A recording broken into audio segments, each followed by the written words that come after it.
नमस्कार, ग्लोबल स्पेशलमा यहाँलाई स्वागत छ। दर्शकवृन्द, ग्लोबल स्पेशल खोजमूलक समाचार सामग्रीहरूको स्पेशल प्याकेज हो।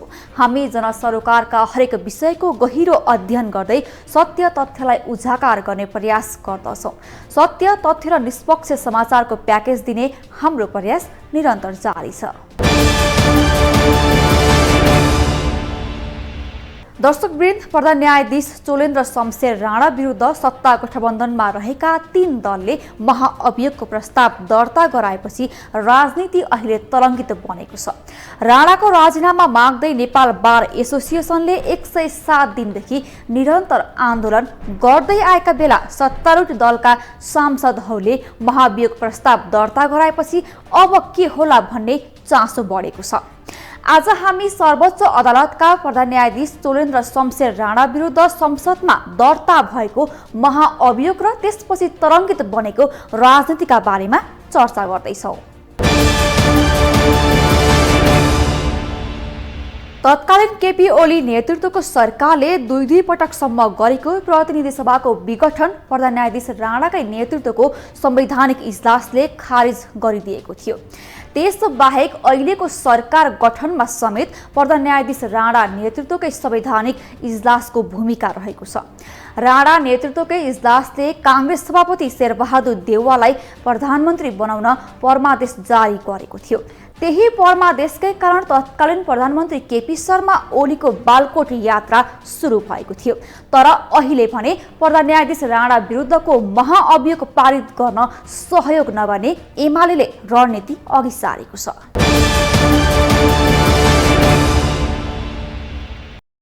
सरकारमा रहेका दलले प्रधान न्यायाधीश विरुद्ध महाभियोगको प्रस्ताव दर्ता गराएपछि राजनीति तरङ्गित बनेको छ।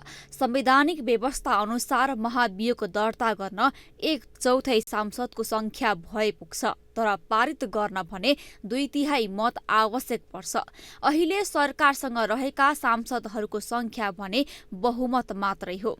तर पनि सत्तारूढ दल एक कदम अघि बढेर महाभियोगको प्रस्ताव दर्ता गराइसकेका छन्। उनीहरूको अपेक्षा थियो प्रमुख प्रतिपक्षमा रहेको दल नेकपा एमाले समेत महाभियोग पारित गर्न सहयोग गर्छ।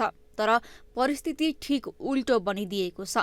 प्रतिपक्षमा रहेको दल नेकपा एमाले प्रधान न्यायाधीश विरुद्धको महाभियोग षड्यन्त्रपूर्ण भनेको छ। एमाले स्थानीय तहको चुनावको मिति पर सार्ने योजना अनुसार समेत प्रधान न्यायाधीशलाई महाभियोग लगाइएको आरोप लगाएको छ।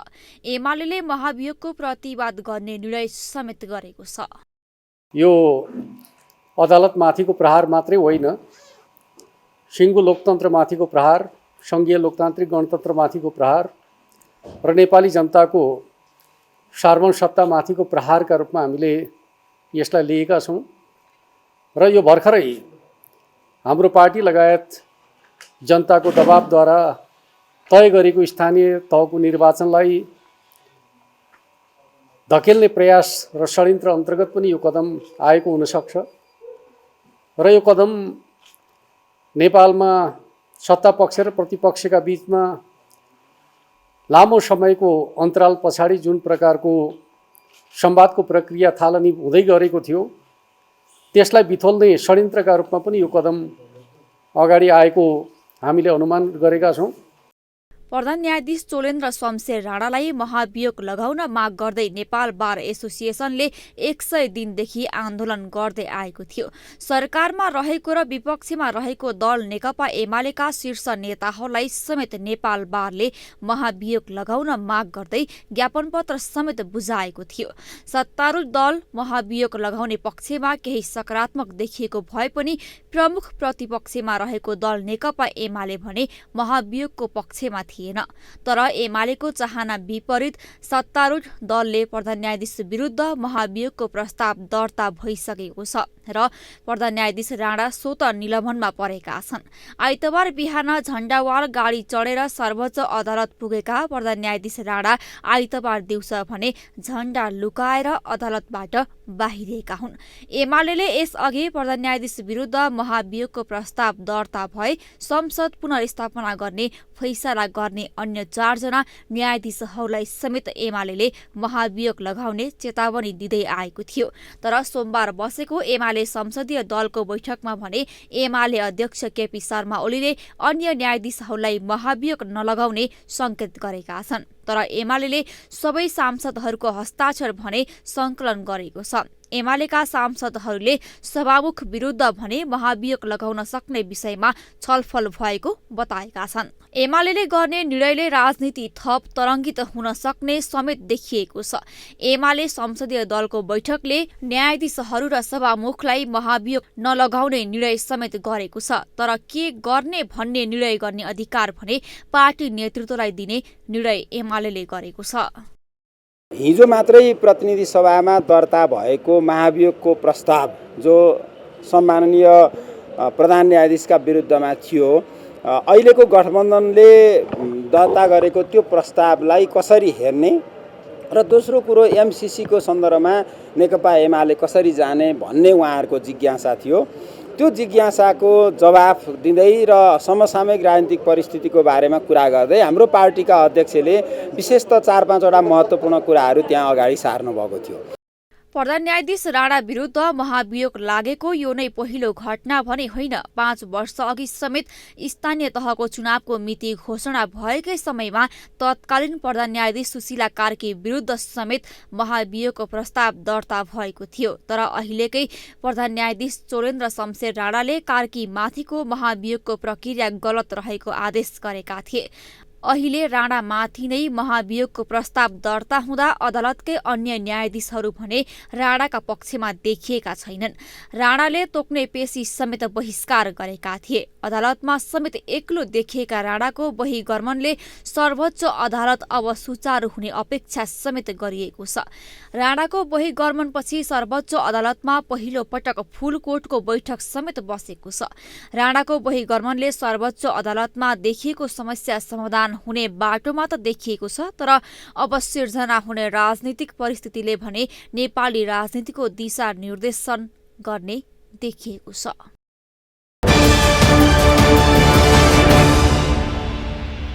दर्शकवृन्द, प्रधान न्यायाधीश राणा विरुद्ध महाअभियोग संसदमा दर्ता भएसँगै उनी स्वत निलम्बनमा परेका छन् र उनी आइतबार नै महाअभियोग बारेमा पत्र बुझेर सर्वोच्च अदालत छाडेका छन्। महाअभियोग दर्ता गर्न संसदमा रहेका 1/4 सांसदहरूको हस्ताक्षरले पुग्ने भए पनि पारित गर्न भने नेकपा एमालेको सहयोग अनिवार्य छ। एमाले राणा विरुद्धको महाभियोगको प्रस्तावको पक्षमा मतदान नगर्ने स्पष्ट पारेको छ।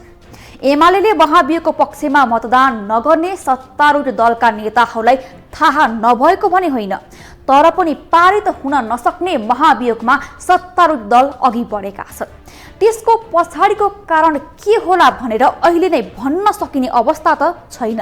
तर सरकार भने अघि बढेको छ। आखिर किन अघि बढे सत्तारूढ दल? प्रमुख सत्तारूढ दल नेपाली कांग्रेसकै सहभागितामा प्रधान न्यायाधीश चोलेन्द्र शमशेर जबरा विरुद्ध संसदमा महाभियोगको प्रस्ताव दर्ता भएको छ। संवैधानिक व्यवस्था अनुसार महाभियोग पारित हुन प्रमुख प्रतिपक्षी दल नेकपा एमालेको समेत सहयोग आवश्यक हुन्छ। एमाले महाभियोगको पक्षमा मतदान नगर्ने स्पष्ट भएको छ। एमाले सहयोग नगर्ने आकलन कांग्रेसकै नेताहरूले समेत नगरेका होइनन्, तर पनि कांग्रेस भने अघि बढेको छ। अदालतमा गुट उपगुट चलाएको, न्यायालयमा भ्रष्टाचार मौलाउँदा समेत प्रधान न्यायाधीशले रोक्नुको साटो बिचौलिया हावी गराएको लगायतका गम्भीर आरोप सहित कांग्रेस सहितका दलले महाभियोगको प्रस्ताव दर्ता गराएका छन्। संसदमा तत्काल कायम रहेको सदस्य संख्या मध्ये 1/4 सांसदले महाभियोग लगाउन सक्ने भए पनि पारित गर्न भने 2/3 आवश्यक पर्छ। तर अहिलेका सत्तारूढ दलका सांसदहरूको संख्या 2/3 पुग्दैन। महाभियोग पारित हुन एमालेको समेत सहयोग आवश्यक पर्छ। एमाले सहयोग नगर्ने स्पष्ट पारिसकेको छ। यस्तोमा कांग्रेस कसरी तयार भयो महाभियोग दर्ता गर्न? झन्डै 4 महिनादेखि न्यायिक क्षेत्र अवरुद्ध छ, भद्रगोल भएको छ। न्याय परिषदको बैठक भन्न सकेका छैन। प्रधान न्यायाधीशसँग बेन्च सेयर गर्न अरू न्यायाधीशहरू तयार छैनन्।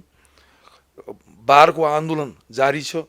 यो परिस्थितिमा समग्र न्याय क्षेत्र नै तहस नहस हुने अवस्था देखिसक्यो र कति दिनसम्म यसलाई अब तमासा हेरेर बस्ने हो?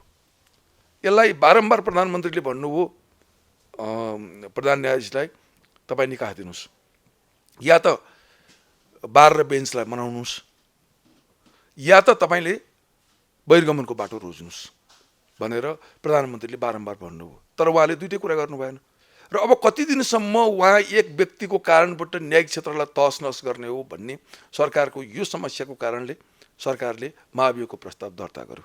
कांग्रेसले महाभियोग दर्ता गरेर संसदमा प्रक्रिया सुरु भएपछि त्यहीबाट निर्णय हुने बताएको छ।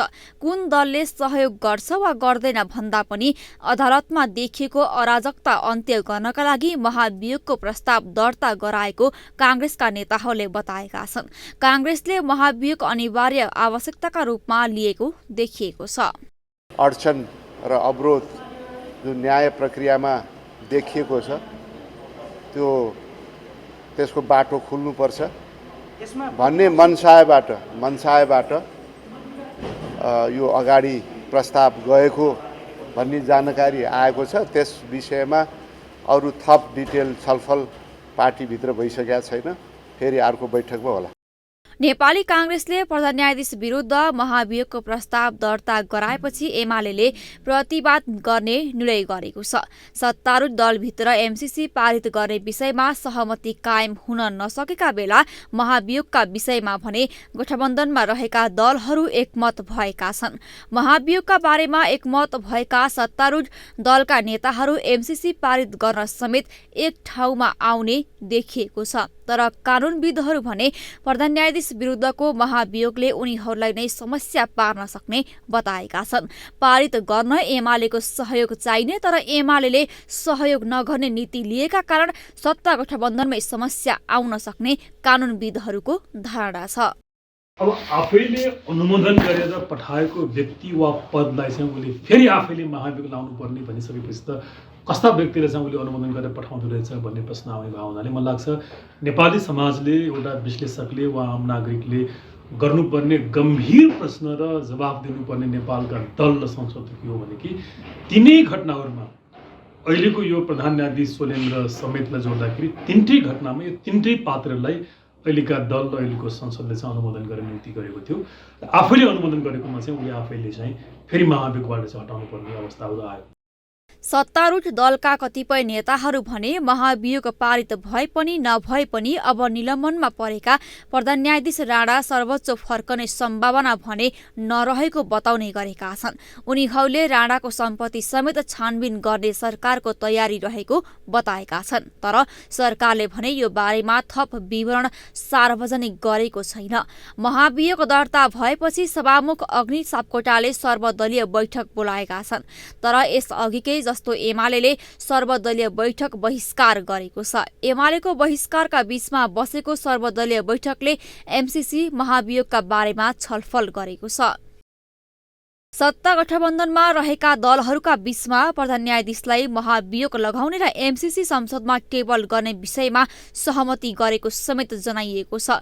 एमसीसी संसदमा टेबल गर्न आनाकानी गर्दै आएका सभामुख अग्नि सापकोटा समेत प्रधान न्यायाधीश राणालाई महाभियोग लगाएपछि टेबल गर्ने मुडमा पुगेको भनेर समेत भनिएको छ। तर यसबारेमा औपचारिक धारणा भने सार्वजनिक भइसकेको छैन। एमाले समेत प्रधान न्यायाधीश राणामाथि महाभियोग लगाइएको विषय एमसीसी पारित गर्ने सरकारको योजना अनुसार भएको आशंका गरेको छ। प्रतिनिधि सभाको बैठक फागुन 4 गतेका लागि बोलाइएको छ, जुन बैठकमा एमसीसी टेबल हुने सम्भावना समेत देखिएको छ। दर्शकवृन्द, नेपालको इतिहासमा गणतन्त्रपछि महाअभियोगको सामना गर्ने चोलेन्द्र शमशेर राणा दोस्रो प्रधान न्यायाधीश हुन्। राणालाई महाभियोग लगाएपछि एमसीसी पारित गर्ने सरकारले तयारी सुरु गरेको भनेर नेकपा एमाले भनिसकेको छ। एमाले एमसीसी सम्झौता संसदमा पेश गर्ने र स्थानीय तहको चुनावको मिति पर सार्ने सरकारको योजना अनुसार महाभियोग प्रस्ताव दर्ता भएको आरोप एमाले लगाएको छ। तर सत्तारूढ दलका नेताहरू भने महाभियोग र एमसीसी अनि स्थानीय तहको चुनावको कुनै सम्बन्ध नभएको बताउँदै आएका छन्। यसअघि काङ्ग्रेस नेतृत्वकै सरकार रहेका बेला तत्कालीन प्रधान न्यायाधीश सुशीला कार्कीलाई समेत महाअभियोग लगाइएको थियो। तर सर्वोच्च अदालतमा तत्कालीन समयमा न्यायाधीश रहेका चोलेन्द्र शमशेर राणाले नै महाअभियोग रोक्न आदेश दिएका थिए। उनकै आदेश अनुसार तत्कालीन प्रधान न्यायाधीश कार्की सर्वोच्च अदालतमा हाजिर भएकी थिइन्। तर अहिले उनै राणालाई महाअभियोगको प्रस्ताव दर्ता भएको छ। प्रधान न्यायाधीश राणा विरुद्ध अदालतकै अन्य न्यायाधीशहरूले समेत असहयोग आन्दोलन गरेका कारण राणाको सर्वोच्चमा राणा फिर्ता हुने सम्भावना भने कमजोर देखिएको छ। हवस् त आजलाई ग्लोबल स्पेशल यति नै। भोलि अर्को विषयको सामग्री लिएर आउने नै छौँ। तपाईँ ग्लोबल टेलिभिजनसँगै रहनुहोला। नमस्ते।